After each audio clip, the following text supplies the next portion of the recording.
In football, a rivalry is what makes a match more passionate, more intense, and more heated.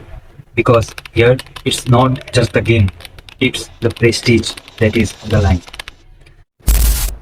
और football की इसी history में एक ऐसी राइवलरी है जिसने हमें सेंचुरीज की ग्रेटेस्ट गोल से लेकर ग्रेटेस्ट रॉबरी तक, फुटबॉल की डार्क आर्ट से लेकर प्लेयर्स की रिडेम्पशन स्टोरी दिया है।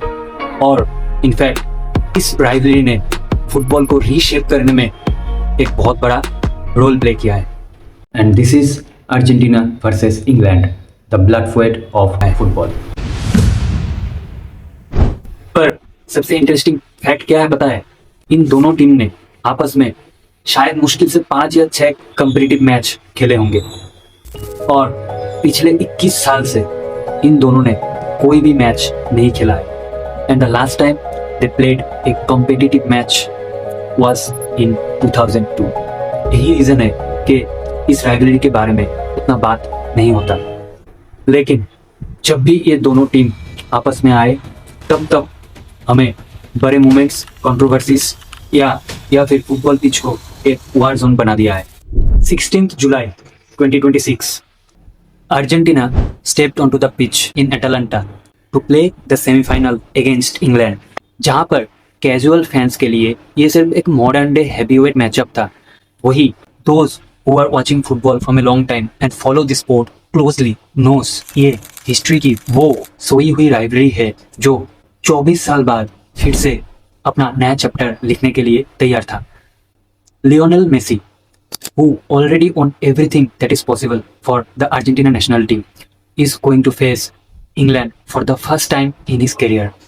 As a Argentina football legend, the only thing that was missing in his career is to put his name in this historic rivalry.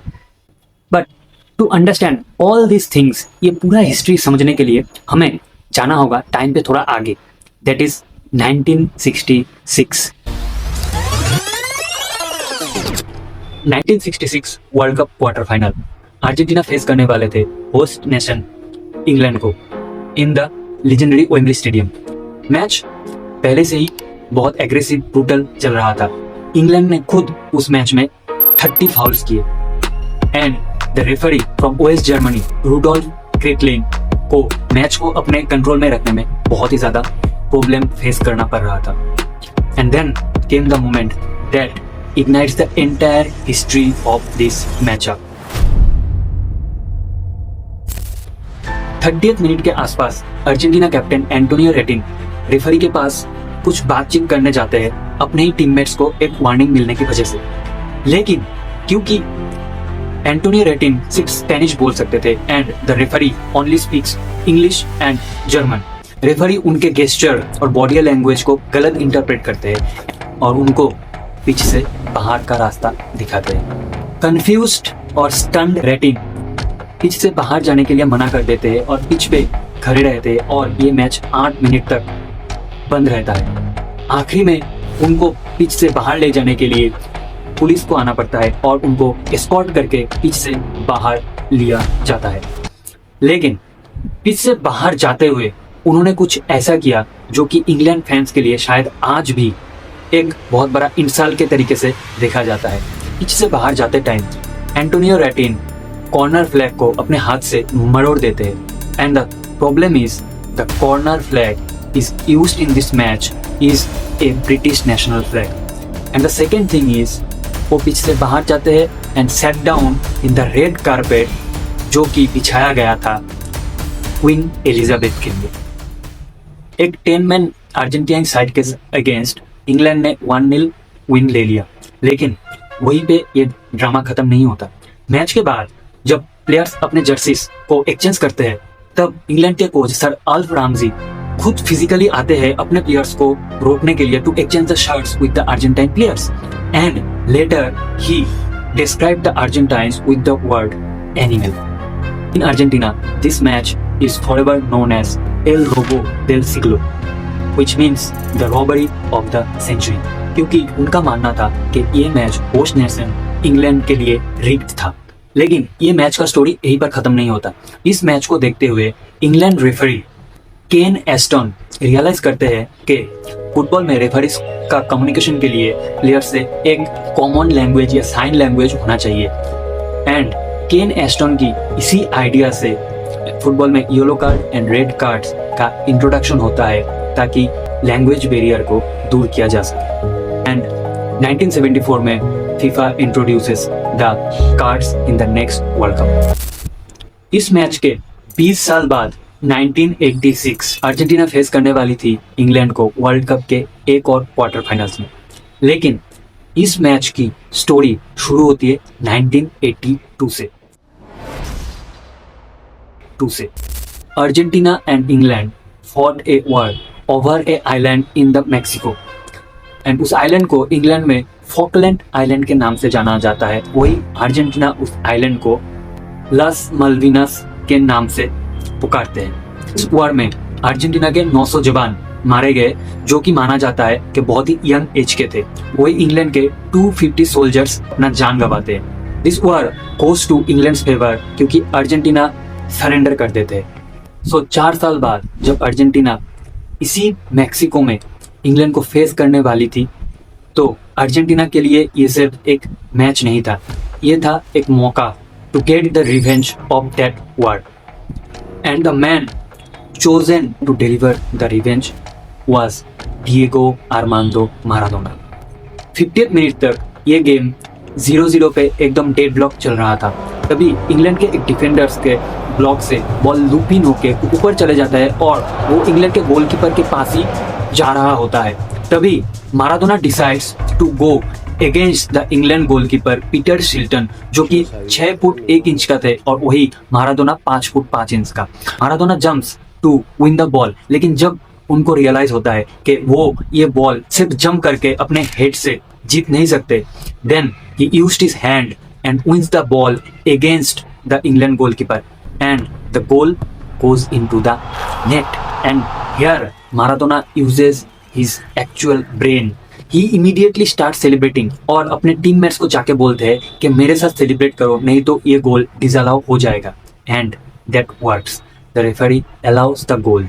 Match के बाद जब एक रिपोर्टर माराडोना से डायरेक्टली इस गोल के बारे में पूछते हैं, तो माराडोना फेमसली बोलते हैं कि this was little by his head and little by the hand of God, जो कि हिस्ट्री में अभी भी हैंड ऑफ गॉड गोल के नाम से जाना जाता है। जहाँ पे हम माराडोना का एक चिकीनेस और कनिंगनेस देखते हैं, वही 4 मिनट बाद Maradona decides to show why he is regarded one of the best footballer in the history. He received the ball in his own half and in 11 seconds with just 11 touches he dribbled past 5 of England players like they are not even there, and then he decides to humiliate the England goalkeeper again after dribbling past him with his skills and put the goal into the net. This goal later is regarded as the greatest goal of the World Cup or the goal of the century. In less than 5 minutes, Maradona shows the world his two sides, the cunning street smart thief and the divine footballing god. Argentina इस match को जीत लेते हैं and later goes on to win the whole tournament. और England के दिमाग में ये एक दाग हमेशा के लिए रह जाता है। और फिर आता है 1998 राउंड ऑफ 16 सेंट एटियन फ्रांस। दोनों ही टीम्स के एक पेनल्टी के चलते मैच 1-1 चल रहा था। देन एक 18 साल का लड़का decides to score one of the beautiful solo goal in the World Cup. Here's Owen. He could be away here.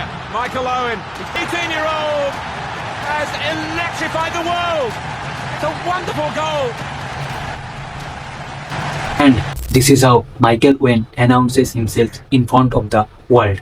हालांकि ये गोल माराडोना के गोल जैसा उतना ब्रिलियंट और टेक्निकली गिफ्टेड तो नहीं था, लेकिन इंग्लैंड फैंस के लिए ये गोल माराडोना का उस गोल का रिवेंज था।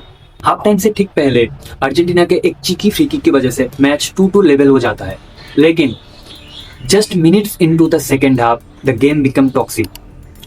इंग्लैंड के तब के आइकॉनिक प्लेयर डेविड बेकम को बॉल मिलने ही वाला था कि तभी अर्जेंटाइन कैप्टन, जिसे हम आज the master of dark arts के नाम से जानते हैं, दैट इज डिएगो सिमियोने, उन पे एक फाउल करते हैं एंड दोनों पिच पे गिर जाते हैं।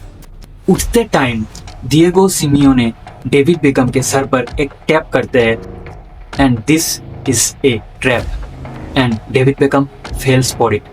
Frustrated become flix his leg backward and Diego Simeone के पैर पे मारते हैं एंड वहीं पे डिएगो सिमियोने एक्ट करते हुए गिर जाते हैं और अनलकीली ये सब कुछ होता है रेफरी के सामने and referee shows David Beckham the red card. Beckham is sent off. 10 players के साथ इंग्लैंड बहुत ही हीरोइकली ये मैच को खेलते हैं। Even goes on to score a late winner which is disallowed because the England captain made a foul on the Argentine goalkeeper. At the end ये match Argentina जीत जाते हैं, लेकिन back in England English journalist and the English fans इस पूरे heart break के लिए become को एक स्केपगोट की तरह देख रहे थे। 4 साल बाद 2002 जापान के सैपोरो में बेकम खुद की रिडेम्पशन स्टोरी लिखते हैं। 2002 वर्ल्ड कप में Argentina and England draws in the same group. Stakes बहुत हाई पे था क्योंकि इंग्लैंड अपना पहला मैच ड्रॉ करते हैं and desperately needs a win to avoid going home early. Match में just before half time Michael Owen is brought down by Mauricio Pochettino in the penalty box and England को एक penalty मिलता है and the man who took the penalty is David Beckham and उनके just पीछे खड़े होकर उनको देख रहे थे डिएगो सिमियोने।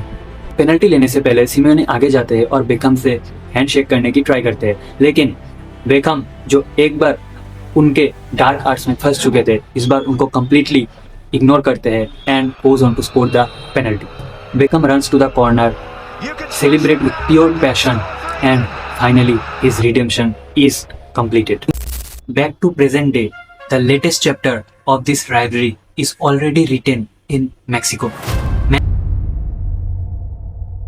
मैच पे England was leading Argentina 1-0 till 85th minute और ऐसा लग रहा था कि इंग्लैंड की 60 years की wait to play a final in the World Cup is going to end here.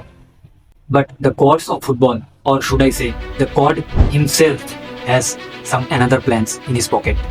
Just when the pressure reached its peak, Argentina got their spark back.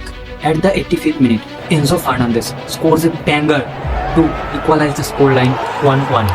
And at the dying minutes, Lautaro Martinez rises above the England defenders to score the winner and crush the dreams of England. And both the goals were assisted by none other than Leo Messi.